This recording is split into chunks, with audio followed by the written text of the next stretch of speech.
The flood that wiped out every living thing during the time of Noah is common to all major religions of the world.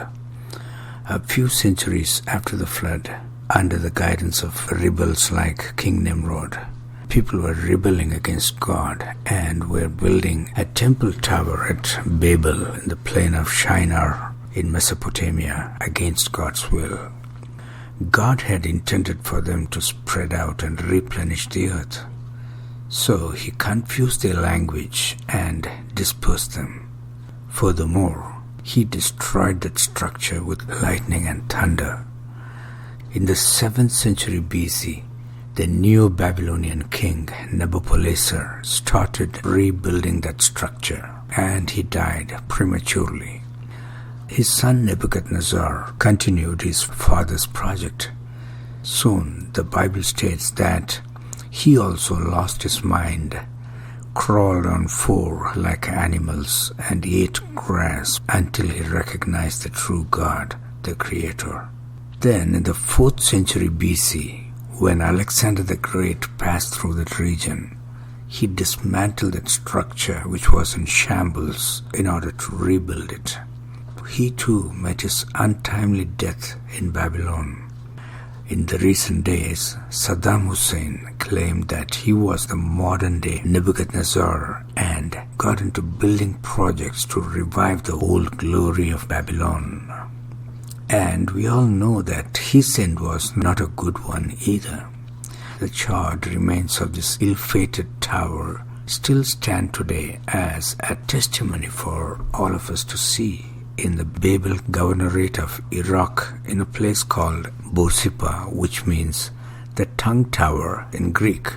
In spite of it all, Islam denies God confusing the language of the people and all that happened at this historical monument. You will understand why in a few minutes.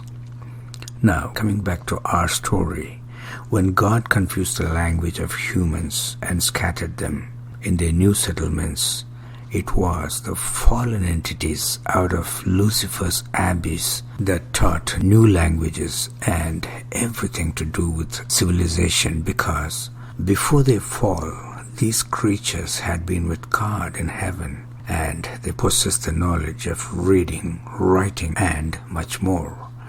Historian Berosus, who was a contemporary of Alexander the Great, quoting some well-preserved inscriptions from the temple of Belus in Babylon, wrote of one such creature named Uranus.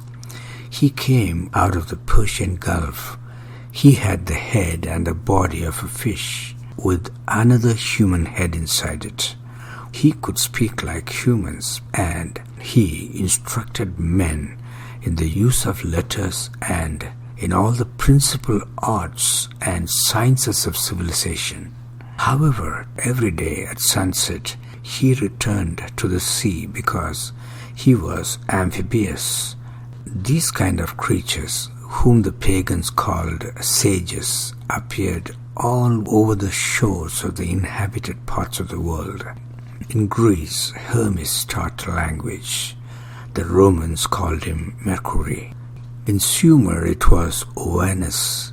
In the shores of India, it was Agastya who gave grammar to Tamil and Sanskrit. And there were many more. Now, let us talk about an event that took place in the life of Prophet Muhammad. One day, while he was meditating in a cave named Hira, an entity appeared before him and forced him to recite in the name of Allah. He said, "Read, and your Lord is most generous, who has taught by the pen, has taught man that which he knew not. Furthermore, do you know Allah's first ever creation was a pen and a tablet to write on?" So what does this all tell you? Allah was one of those fallen entities like Agastya, and he taught Arabic language to the people of Arabia when God confused the language. However, because Allah masquerades as Yahweh, the God of Abraham, he vehemently denies the confusion of tongues. But at the same time, We humans cannot gamble with our souls, believing every spirit that claims to be God at its face value, because what we believe today will decide our eternal destiny. So please take care, friends, and tread carefully. Thanks for watching.